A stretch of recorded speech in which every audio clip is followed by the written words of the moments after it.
Ya, Mantap. oke. Jadi teman-teman, saya lihat sih banyak sejawat-sejawat dokter juga. Mungkin di antara teman-teman ada juga yang industrial hygiene dari yang sedang join di Zoom kita pada sore hari ini. Ini sifatnya saya hanya ini ya, hanya sharing aktivitas. Jadi kalau misalnya ada informasi yang mungkin keliru, itu berasalnya dari saya gitu. Jadi kalau misalnya beberapa materi memang saya ambil dari referensi, tapi yang saya ceritakan lebih banyak di sini apa yang sudah kami lakukan di site CSTS gitu. Nah, jadi respiratory protection program dasarnya sebenarnya satu ya. Sebagai occupational health itu kan tujuan kita adalah memanajemen suatu resiko. Nah, di respiratory protection program ini, resiko yang kita manajemen itu adalah resiko ketika pekerja kita terpapar suatu respiratory hazard. Jadi, teman-teman mungkin juga sudah tahu hazard itu adalah bahaya lingkungan kerja yang berpotensi menjadi penyakit jika terpapar pada pekerja. Nah, kalau respiratory hazard, berarti hazardnya itu port di entry-nya atau jalan masuknya adalah lewat jalur respirasi.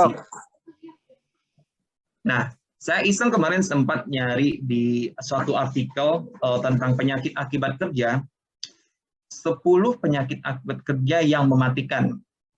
Nah, dari urutan 1 sampai nomor 10, mungkin teman-teman bisa lihat di screen, itu 8 diantaranya penyakit tersebut jalan masuknya adalah lewat jalan pernapasan.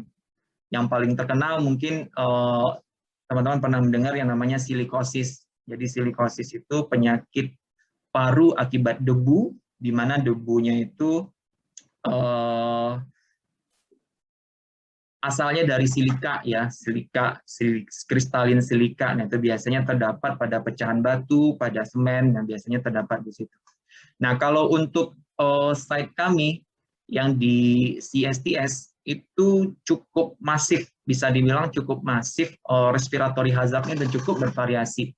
Jadi kalau kita berbicara tentang debu silika yang respirable, ada salah satu aktivitas di CSTS ini namanya batching plan ya. Batching plan kalau misalnya ada yang belum familiar itu semacam gampangnya tuh pabrik buat bikin konkrit gitu. Konkrit untuk bahan adukan semen yang untuk bikin beton gitu ya. Jadi sebenarnya CSTS yang kami sebagai medical team sini itu belum produksi oil and gas. Jadi bisa disebut lebih ke bahaya-bahaya konstruksi ya.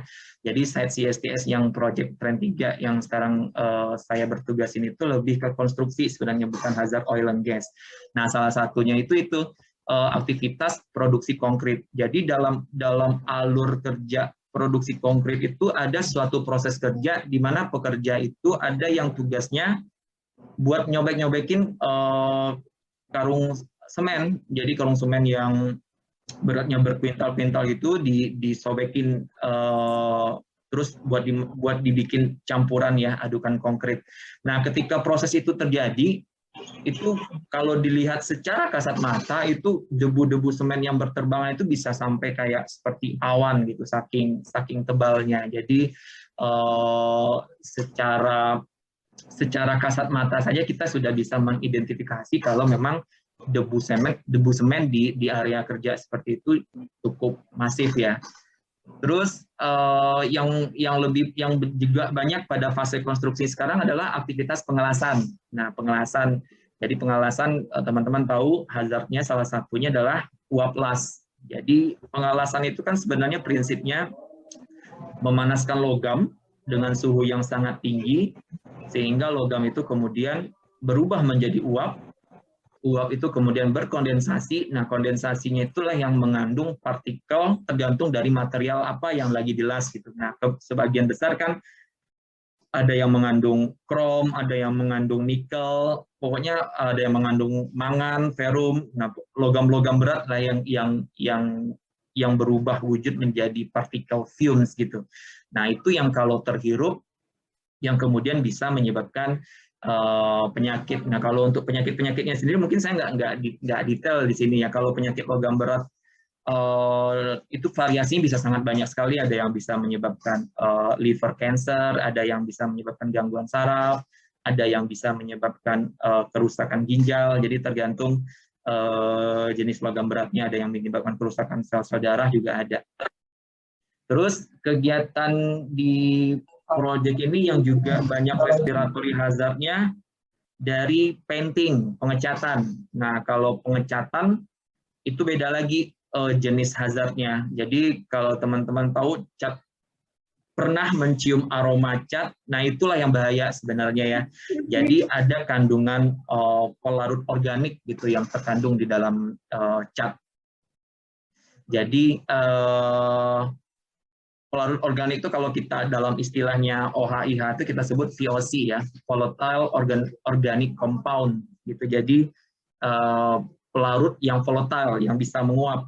Nah, karena dia menguap, otomatis kalau misalnya terhirup lewat jalan napas kita, nah disitulah health effect-nya yang kemungkinan bisa terjadi. Nah, zat-zat yang terkenal biasanya menjadi penyebab penyakit akibat kerja itu kita singkat BTX ya, bukan BTS ya, BTX. Jadi benzen, toluen, silen gitu. Jadi aromatik hidrokarbon ya. Jadi pelarut organik itu yang kemudian kalau misalnya terhirup bisa mengakibatkan, kalau misalnya benzen itu bisa menyebabkan seperti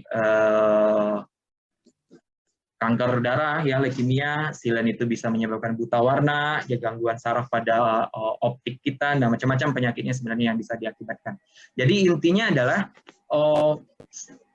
proses kalau misalnya kita bekerja di bidang konstruksi, itu yang namanya respiratory hazard itu sangat banyak.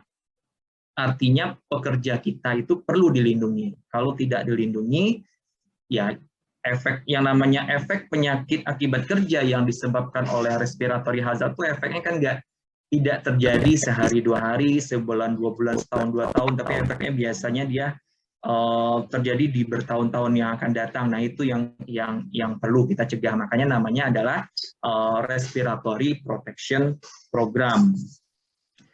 Nah, respiratory protection program itu sebagai suatu risk management, bisa kita sebut juga sebagai suatu risk assessment. Itu risk assessment kan prinsipnya ada tiga prinsipnya. Yang pertama tuh proses identifikasi, yang kedua tuh menilai risiko, seberapa risiko si pekerja kita terpapar respiratory hazard tersebut, dan yang ketiga tentunya adalah tindakan pengendalian atau mitigasi atau control measures.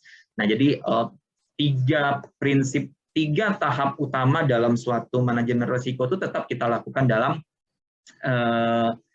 respiratory protection program. Jadi kalau identifikasi seperti yang saya contohkan dalam aktivitas kerja yang ada di proyek ini, yang ketika kita melihat ada debu semen, kita melihat ada aktivitas pengelasan, kita melihat ada aktivitas pengecatan yang menghasilkan aerosol seperti itu.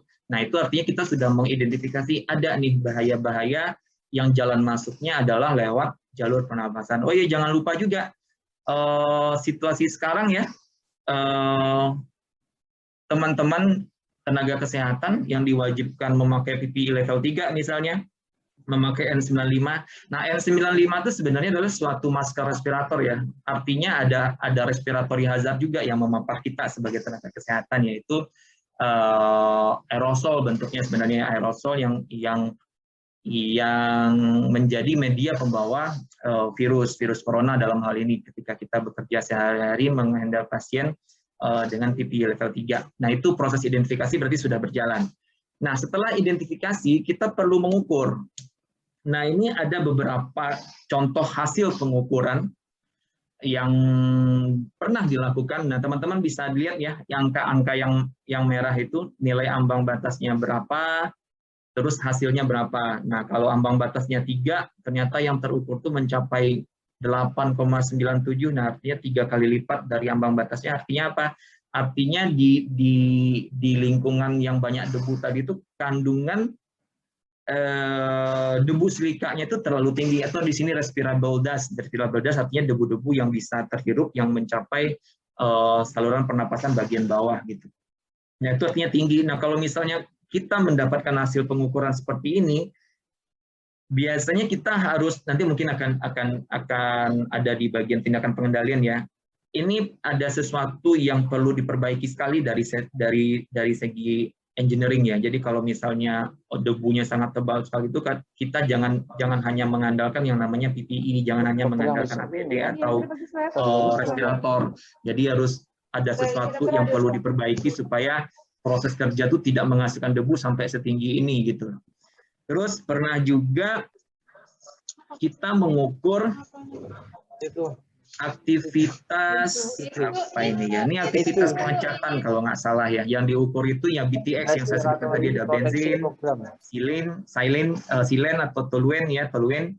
Nah itu yang tinggi ternyata hasilnya di atas ambang batasnya adalah silen. Nah ini berarti ya perlu kita sudah tahu nih hasil pengukuran. Nah ini setelah tahap yang kedua udah kita lakukan nih ada pengukuran. Kalau pengukurannya di atas ambang batas artinya ada nilai risk yang sangat signifikan di situ.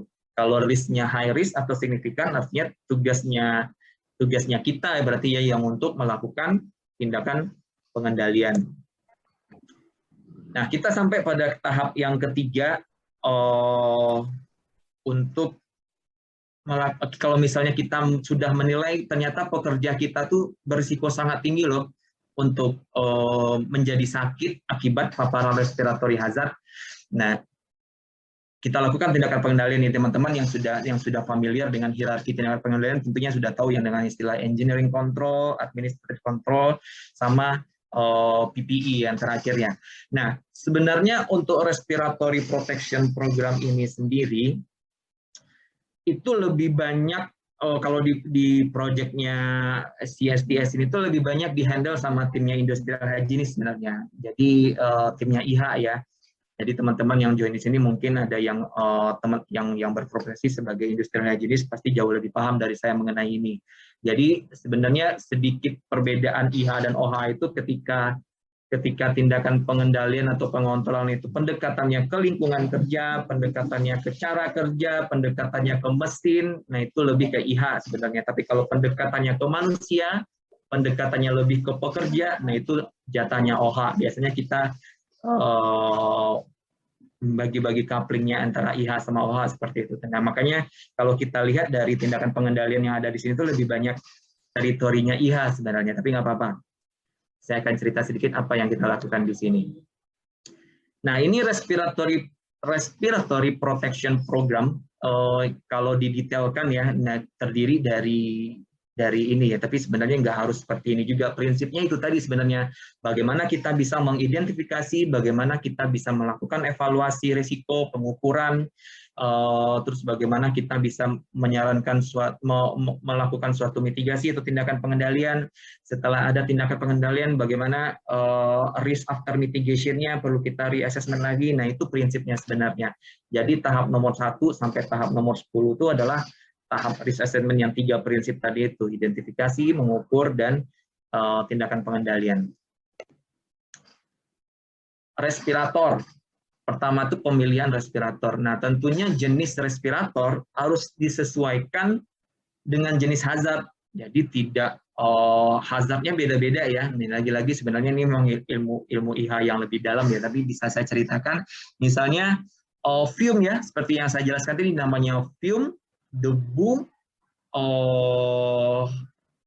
misalnya uap pelarut organik, aerosol. Nah, itu kan partikel-partikel yang bisa mengambang di udara yang kita sebut sebagai airborne kontaminan tadi. Jadi ketika ambience udara kita ini terkontaminasi oleh hazard yang terbawa oleh udara atau airborne dan bisa terhirup oleh pekerja, nah itulah sebenarnya yang disebut dengan respiratory hazard.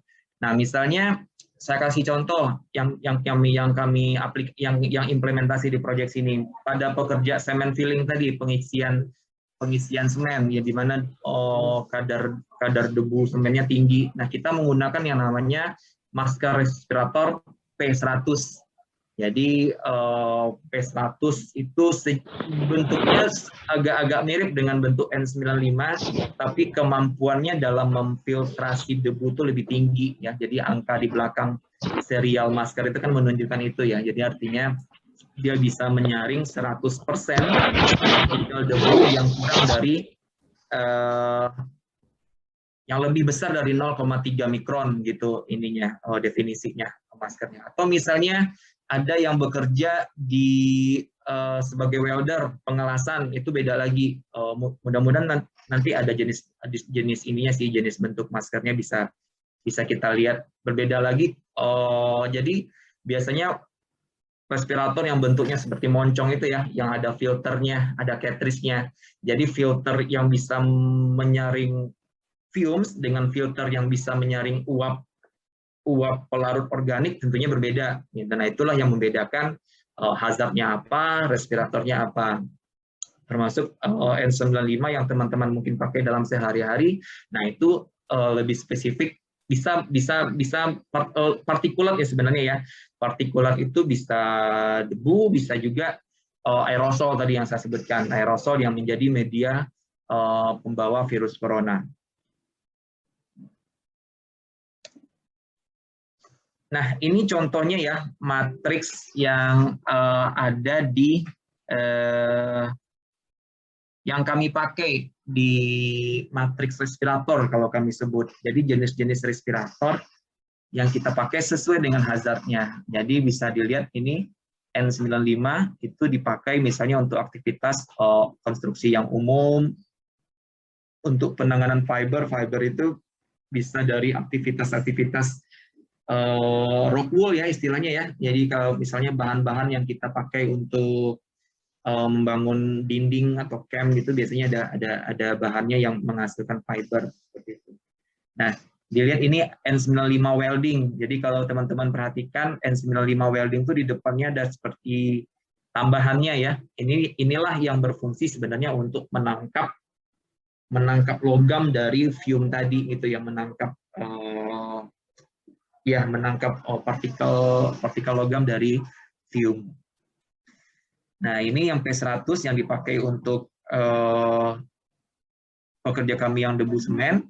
Ini OV respirator. OV itu singkatan dari organic vapor ya, atau pelarut organik. Ini biasanya dipakai untuk yang bekerja dengan cat, dengan bahan bakar. Nah, itu memakai OV respirator namanya. Jadi filternya itu bisa menyaring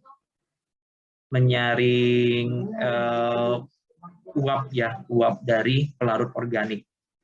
R95. Nah, R95 ini mirip N95, cuman dia lebih resisten terhadap partikel yang larut minyak ya, partikel yang larut minyak. Nah, kalau ini yang ada supply untuk ada tambahan udara sejuknya gitu, ada tambahan udara ketika orang bekerja. Jadi kalau kami di sini memakai pada aktivitas blasting ya, sun blasting itu kita memakai yang kayak helm warna merah ini. Jadi orang yang bekerja ada tambahan kostumnya tuh namanya Tyvek yang sangat impermeable. Jadi bikin badan kita sangat panas ketika kita memakai kostum itu. Nah, biasanya itu disertai dengan kita tambahkan respirator yang kayak helm seperti ini yang bisa menyuplai udara segar gitu. Jadi intinya adalah setiap hazard, beda respirator. Itu kesimpulan besarnya. Nah, seorang respirator user itu sebenarnya dia harus di-assess dulu fitness for task-nya. Jadi nggak semua orang bisa memakai respirator sebenarnya ya. Jadi misalnya ada orang yang punya PPOK, penyakit paru obstruksi kronik ya, atau misalnya orang yang punya kapasitas vital paru-parunya sangat menurun misalnya gitu. Nah, orang-orang seperti itu biasanya tidak disarankan untuk memakai respirator, karena memakai respirator tuh jangankan memakai respirator ya, kita memakai masker biasa saja kan sebenarnya kita butuh effort yang lebih banyak ketika kita bernafas gitu.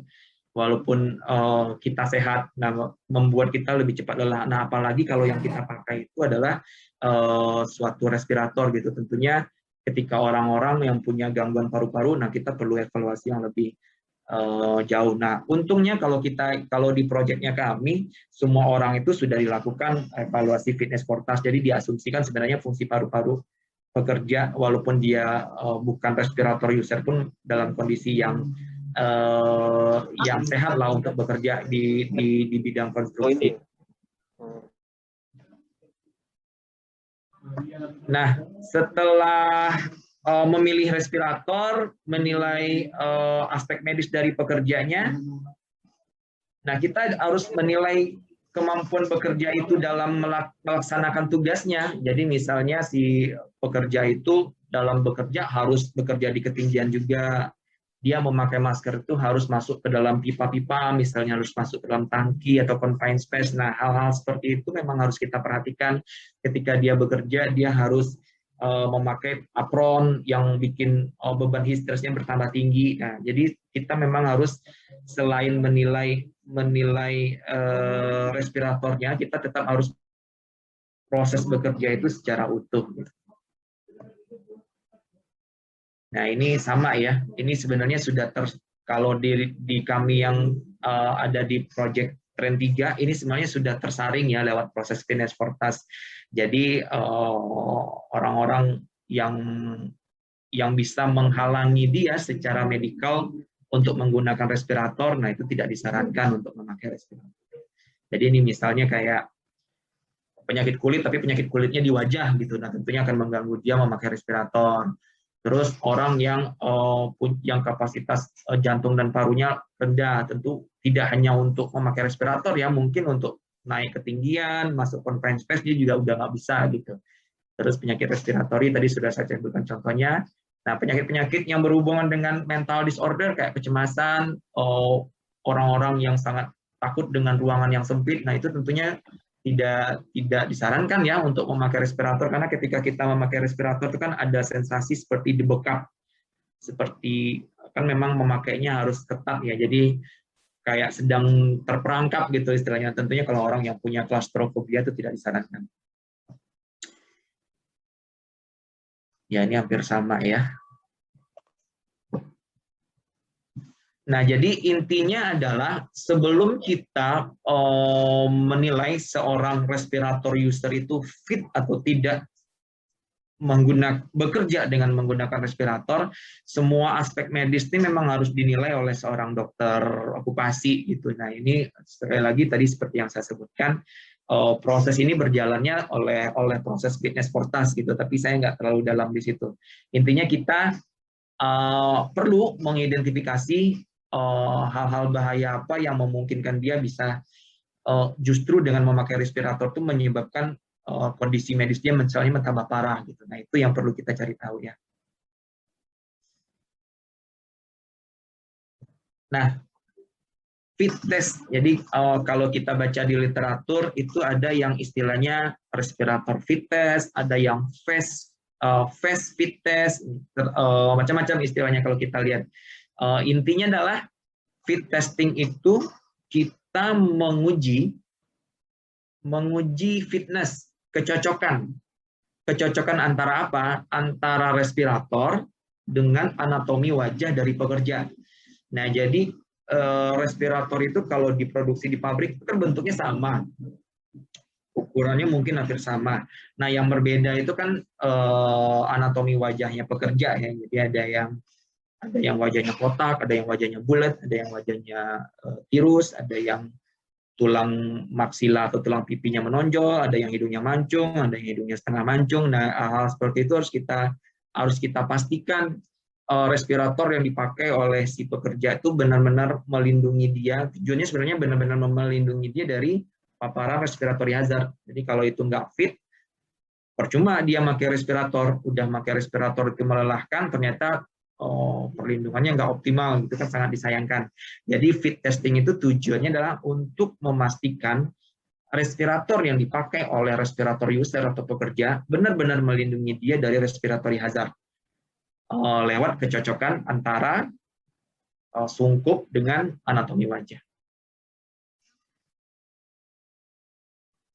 Nah, jadi kalau ada beberapa hal yang perlu diperhatikan, biasanya ketika kita melakukan respirator fit test, si pekerja itu kita suruh datang pastinya ke klinik dengan membawa respiratornya sendiri yang kondisinya masih layak. Jadi jangan bawa respirator tapi kondisinya udah misalnya udah bekas atau udah nggak layak pakai gitu, tuh percuma kita lakukan uji tes uji fitness karena bisa gagal. Itu yang pertama. Terus yang kedua, orangnya harus dalam kondisi sehat ya, harus dalam kondisi sehat artian dia nggak sedang pilek, nggak sedang batuk, karena akan bisa mempengaruhi hasil testing. Terus yang berikutnya lagi, biasanya sebelum tes itu tidak disarankan untuk makan atau mengunyah permen atau misalnya merokok 2 jam sebelum tes. Itu bisa juga mengacaukan indera perasa dari si pekerja gitu. Nah, terus tidak disarankan juga misalnya pekerja laki-laki, ini kebetulan gambarnya perempuan, karena sebagian besar sebenarnya kita laki-laki ya. Itu tidak disarankan respirator user itu untuk mempunyai janggut dan jambang yang terlalu tebal gitu. Jadi kalau rambut wajahnya terlalu tebal, itu bisa ada kemungkinan leakage ya, kebocoran. Jadi nggak nge-seal sungkup dengan wajah kita tuh ada celahnya, dan kita mesti tahu yang namanya respiratory hazard itu kan yang berbahaya itu ukurannya mikron. Jadi kalau ukurannya mikron, walaupun celah yang ditimbulkan oleh sehelai rambut aja itu masih ada kemungkinan bocor gitu. Jadi makanya pengguna respirator itu tidak disarankan untuk mempunyai rambut wajah yang tebal. Jadi prinsip dari testing itu teman-teman, jadi seperti yang terlihat di gambar ini ya, orang ini memakai respiratornya dengan benar. Nah, jadi sebelum testing itu biasanya kita demonstrasikan dulu bagaimana, dan kita pastikan dulu mereka memakai respiratornya dengan benar. Nah, terus dipasang kayak semacam yang kayak helm astronot ini, namanya hood ya, kayak sungkup. Nah, itu seolah-olah dia berada di habitat kerjanya, di lingkungan kerja atau di ambience kerjanya. Nah, terus di depan hood itu ada lubang untuk kita masukkan nozzle dari semprotan. Jadi teman-teman bisa lihat di gambar ini itu kan ada kayak semprotan ya. Nah, semprotan ini tuh isinya suatu larutan yang rasanya pahit. Ada juga jenisnya yang rasanya manis, tapi kita pakai itu yang rasanya pahit. Jadi ini tuh sebagai seolah-olah menjadi hazardnya gitu. Tapi nggak bahaya gitu ya, tidak, sifatnya nggak bahaya. Jadi ini seperti simulasi hazard gitu. Jadi bentuknya spray, tapi ada rasanya. Nah, jadi kalau misalnya si pekerja yang kita lakukan fitness itu dia memakai respiratornya dengan benar, ketika kita semprotkan, kita spraykan Bitrex ini namanya, larutan yang rasanya pahit tadi, harusnya si pekerja itu tidak bisa mencicip atau merasakan atau mengecap rasa pahit. Nah, kalau misalnya setelah kita semprotkan dia terasa di lidahnya rasa pahit, itu artinya ada kebocoran. Nah, itu perlu kita evaluasi kebocoran dari mana. Mungkin strapnya yang terlalu longgar, atau apapun gitu penyebabnya, yang perlu kita evaluasi. Atau mungkin wajahnya yang terlalu kecil, maskernya yang terlalu besar, nah itu juga bisa ya terjadi. Jadi yang kita lakukan pengujiannya seperti itu. Terus menguji fitness ini kita juga melakukan simulasi kerja. Jadi seolah-olah mereka tuh lagi kerja. Mereka ketika kita semprotkan, kita suruh berbicara gitu. Misalnya kita suruh baca Pancasila, kita suruh nyanyi, kita suruh memperkenalkan diri. Jadi seolah-olah dia berkomunikasi sedang memakai respirator. Apakah ketika dia memakai respirator sambil berbicara itu bisa menimbulkan kebocoran? Nah, itu misalnya salah satunya. Terus kita juga menyuruh dia beraktivitas yang lebih berat. Jadi kita suruh loncat-loncat, kita suruh squat, kita suruh lari-lari kecil. Nah, itu tujuannya adalah seolah-olah di lingkungan kerja itu dia lagi manjat, lagi berjalan, lagi bekerja dengan physical workload yang lebih tinggi. Jadi ketika dia aktivitas fisiknya meningkat, tetap memakai respirator, apakah ada kebocoran atau tidak. Terus kita juga menyuruh dia mensimulasikan bagaimana posisi paling sulit dia ketika bekerja. Jadi yang namanya upper position atau posisi canggung. Misalnya welder ya rata-rata ya. Welder itu ada yang posisinya overhead, ada yang posisinya dia harus jongkok, ada yang posisinya sampai dia berbaring-baring di welding habitatnya. Nah, itu kita memang ketika kita tes dia memakai respirator, ya kita suruh dia mensimulasikan posisi-posisi tersebut. Nah, dengan posisi tersebut apakah dia mencecap rasa pahit atau tidak. Jadi kita benar intinya di fit testing ini kita simulasikan bahayanya, kita simulasikan proses kerjanya, kita simulasikan APD-nya. Nah, kita lihat benar-benar melindungi nggak. Nah, jadi tujuan utama dari fit testing itu adalah seperti itu. Ini apa yang boleh, apa yang tidak boleh ya. Nah, merawat respirator itu juga jauh sama pentingnya ya dengan cara memakai respirator yang benar. Nah, kalau misalnya teman-teman yang memakai masker N95, mungkin dulu pas awal-awal pandemi, kita pernah sangat langka yang namanya N95, kalaupun ada harganya sangat mahal. Nah, itu beberapa fasilitas kesehatan ada yang bahkan dari CDC dan WHO pun sampai mengeluarkan guideline bagaimana mereuse atau menggunakan kembali N95.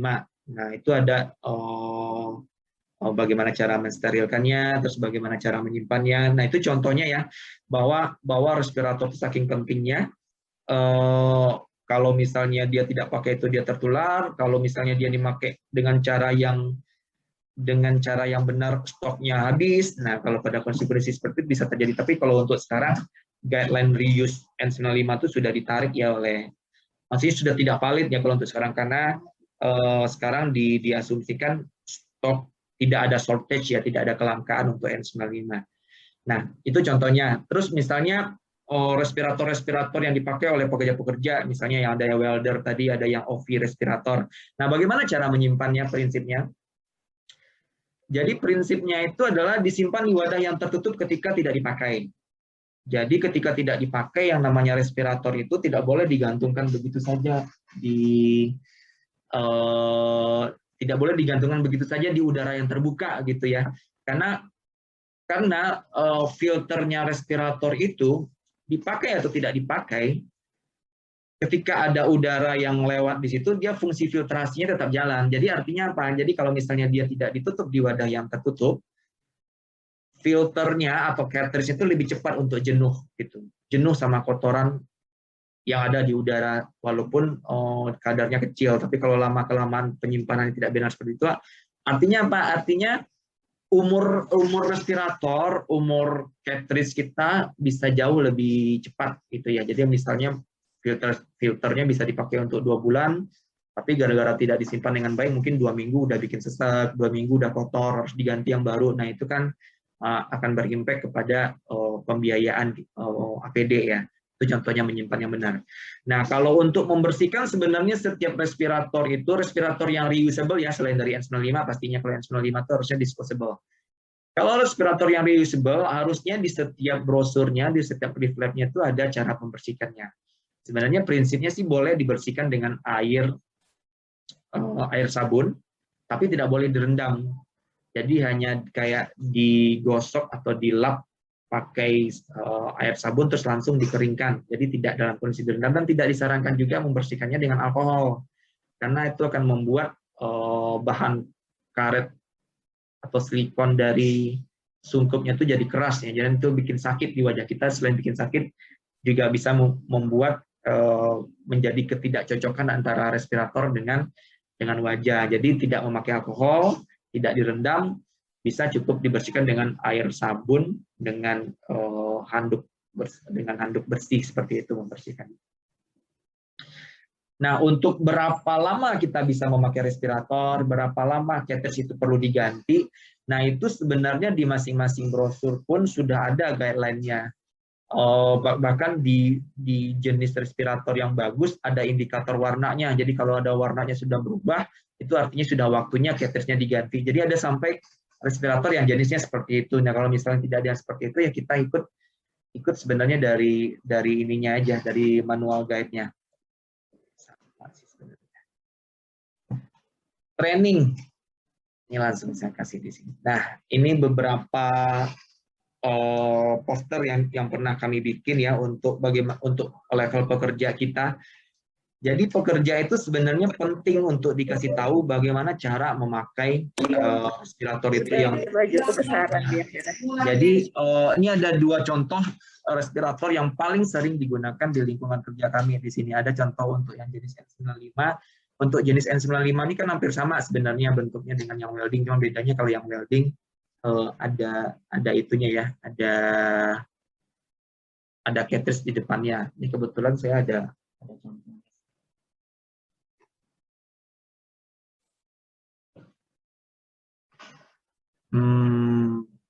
Wait.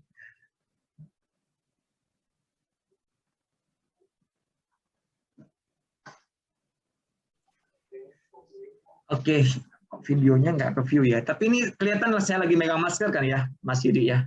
Ya, kelihatan. Nah, jadi teman-teman, kalau jenisnya N95 itu cara megangnya itu yang benar seperti ini ya. Jadi jangan pernah menyentuh bagian dalam, karena ini yang akan kontak dengan nafas kita. Jadi apalagi tangannya sebelum memegang N95 itu tangan kita juga harus bersih sebenarnya. Tapi walaupun sudah dalam keadaan bersih, yang dipegang itu adalah bagian luarnya seperti ini. Terus 2 strapnya itu ditaruh di bagian luar. Nah, jadi kita tidak menyentuh bagian dalam. Terus tempelkan ke wajah. Jadi kan ada 2 strap. Begitu ditempelkan, ditarik dulu strap yang di bagian bawah, ditaruh di bawah telinga, terus ditarik strap yang bagian atas, ditaruh di atas telinga. Terus di sini ada nosepad. Nah, nosepad ini kemudian di-adjust sesuai dengan tingkat kemancungan hidungnya teman-teman. Ya, bentuk hidungnya seperti apa disesuaikan dengan nosepadnya. Itu terus yang penting lagi cara ngetes ini. Ya, yang ini paling yang untuk yang jenisnya yang OV respirator yang kayak moncong. Nah, itu sebenarnya ada cara ngetesnya ya. Jadi teman-teman kalau pernah lihat yang kayak moncong itu kan ada 2 sebenarnya. Ada corong yang di depan, terus di kiri kanan itu ada filternya ya. Nah, kalau kita nafas, udara itu masuknya itu lewat yang kiri kanan, karena dia disaring di situ ketika kita memakai respirator yang moncong. Nah, terus ketika kita membuang nafas, udara itu keluarnya dari depan.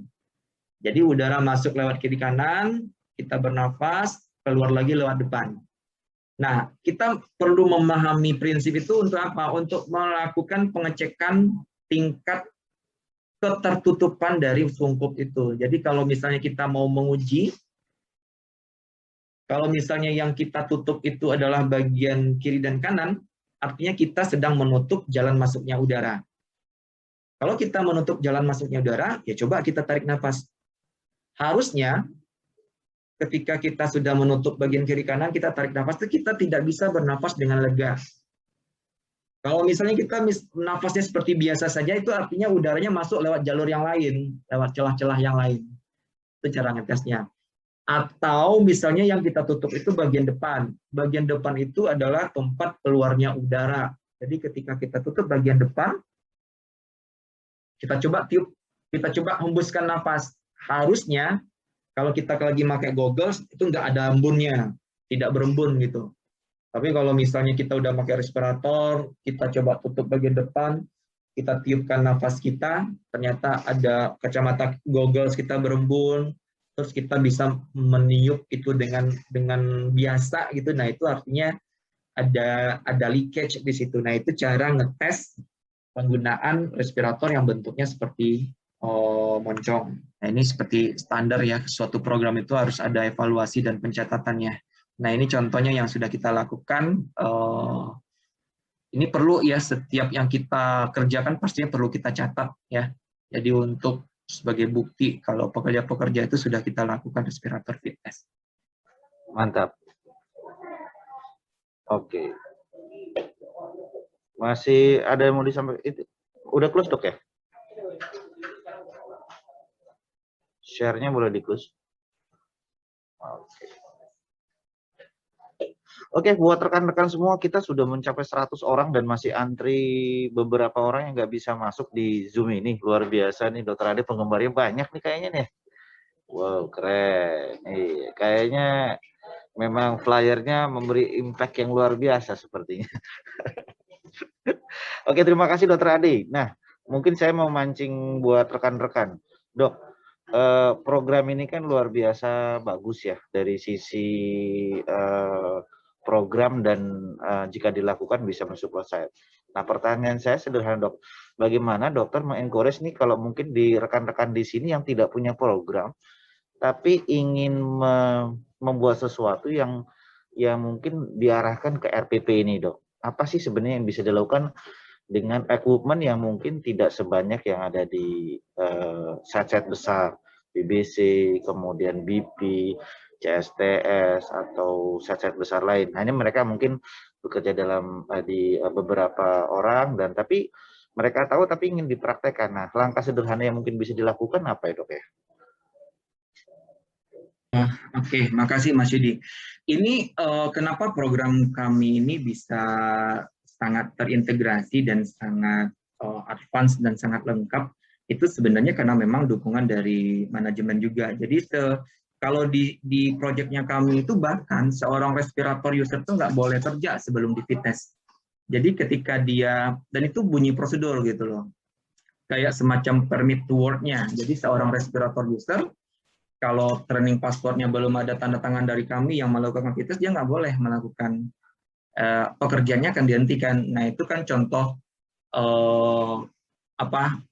adanya kewajiban ya, makanya ini bisa dilakukan dengan baik gitu. Nah kalau misalnya untuk teman-teman yang di site-site yang kecil mungkin, yang mungkin tidak ada mandatory seperti itu, terus kemudian nggak ada equipment seperti yang kami punya untuk fit test segala macam, minimal campaign-nya, health promotion-nya, edukasinya. Jadi kalaupun fit test-nya tidak bisa dilakukan dengan benar-benar ideal seperti standarnya, minimal edukasinya. Jadi pas si pekerja itu dikasih tahu kenapa sih dia penting memakai respirator gitu. Penyakit apa yang bisa dia dapat di kemudian hari ketika dia tua, ketika dia bekerja dengan hazard yang begitu berbahaya, tapi dia tidak melindungi pernapasannya. Jadi kita harus menanamkan pemahaman ke pekerja-pekerja ya, terutama yang mungkin susah untuk comply memakai APD-nya, itu tentang penyakitnya, tentang bahayanya respiratory hazard itu seperti apa. Nah, terus setelah mereka paham, tentunya manajemen mesti komit juga ya untuk menyediakan APD ya. Nah, tapi kalau misalnya si pekerja udah mau melindungi diri, tapi ternyata si pemberi kerja nggak bisa memberikan APD, kan percuma juga. Jadi APD harus disediakan dengan layak, dengan jumlah yang cukup.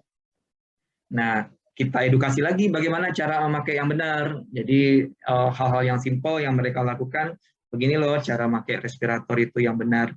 Jadi kalau dari saya sih, kalau misalnya tidak seperti respiratory protection program yang secara utuh yang sampai ke tahap fit testing, ya minimal tuh health promotion-nya kita kuat. Jadi kita edukasi pekerja kita kalau perlindungan pernapasan itu gunanya adalah untuk pekerja itu sendiri. Oke, terima kasih Dr. Ade, luar biasa. Jadi prevention dan promotion kita kedepankan ya. Buat rekan-rekan mungkin beberapa orang mungkin masih asing dengan RPP, respiratory program ini, tapi semoga mendapat pencerahan. Sebenarnya program seperti ini menjadi hal yang sudah dilakukan di tempat-tempat yang memang dengan fasilitas yang lebih baik dan program yang lebih baik, tentunya dengan kemampuan tim yang sudah cukup memadai pula. Nah, mungkin kalau ada rekan-rekan silakan bertanya terkait dengan apa yang sudah disampaikan. Silakan di chat ya. Kita menunggu pertanyaan rekan-rekan, atau mau menambahkan juga tidak masalah. Dok, mungkin. Nah, kalau dilihat, kalau rekan-rekan lihat itu di belakang Dr. Ade itu banyak banget itu.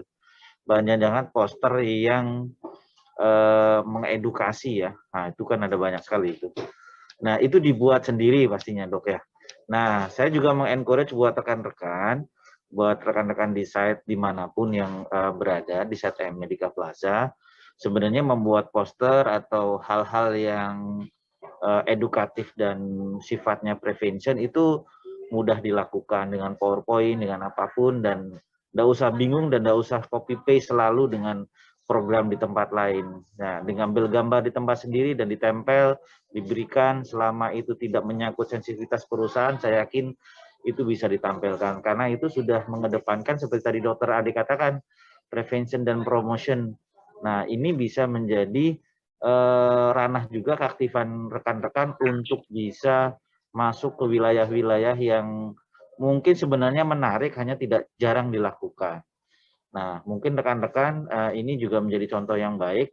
Nah, kebetulan di belakang Dokter Ade itu cukup banyak, dan itu di-create oleh rekan-rekan di sana sendiri, dan semoga rekan-rekan yang ada hadir di sini juga sama.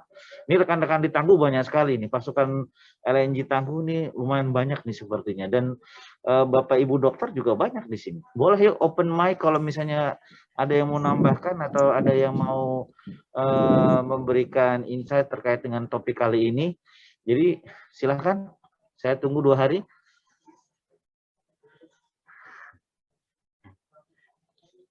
Sepertinya masih malu-malu lagi nih mereka, Dok. Dokter Ade, terkait dengan RPP ini, apakah bagaimana sistem pengaturan rekan-rekan yang ada di sana? Apakah hanya dengan orang yang bersertifikasi khusus bisa melakukan ini, atau semua tim di sana bisa melakukan ini, Dok? Atau pembagian tugasnya bagaimana, Dok, secara tim di sana, Dok? Ya, nah kebetulan karena ini under OH ya, OH, programnya OH, jadi kalau operatornya sih OH nurse kami yang mengerjakan. Jadi kalau tidak perlu sertifikasi apa-apa sih, karena simpel sebenarnya. Cara mengerjakannya, kita ada panduan dari NIOSH, kita memakainya, mengerjakannya seperti apa. Itu ada misalnya durasinya berapa lama, berapa kali semprotan, terus ya hal-hal seperti itu tinggal kita baca, terus kita tinggal lakukan. Nah kalau yang di kami sih yang lakukan adalah perawat OH atau OH nurse. Tapi kan setahu saya juga ada program untuk sharing, Dok, ya. Jadi ada sharing terkait dengan medical discussion ya, kalau sangat di CSTS terkait dengan topik apapun, sehingga nanti itu terjadi transfer. Mungkin ada yang tahu A, bisa transfer ke B, MB, informasi, walaupun itu hanya sederhana, tapi itu dilakukan. Betul, Dok, ya? Ya, jadi ada sharing session antar departemen, misalnya dari IH, dari malaria, dari OH, dari emergency. Jadi ini aja dari food safety. Jadi kita sharing session. Iya. Jadi sharing session bisa dari mana saja sih? Ya betul, memang di kultur BP, rekan-rekan di CSTS menjadi contoh yang baik buat rekan-rekan yang hadir di sini. Semoga ini bisa menjadi contoh juga. Mungkin masih bingung dengan apa yang dilakukan di Tangguh. Hanya ini sebagai awal bahwa ternyata mungkin di site-site lain yang tidak sama. Kalau nggak salah ini sekarang juga ada Exxon, ada PHE, atau ada rekan-rekan lain dari Mataram, kemudian ada dokter lain dari mana ini? Ini banyak, hanya mungkin beberapa yang tidak menyebutkan. Semoga bisa menjadi wacana buat kita saling berbagi, karena hal ini menjadi penting seperti yang sudah disampaikan, bahwa ternyata ada satu tempat di mana program ini bisa berlangsung dengan baik. Nah, tadi ada video, Dok, nanti boleh diberikan linknya aja nanti biar kita download dan kita share nanti kalau misalnya rekan-rekan membutuhkan.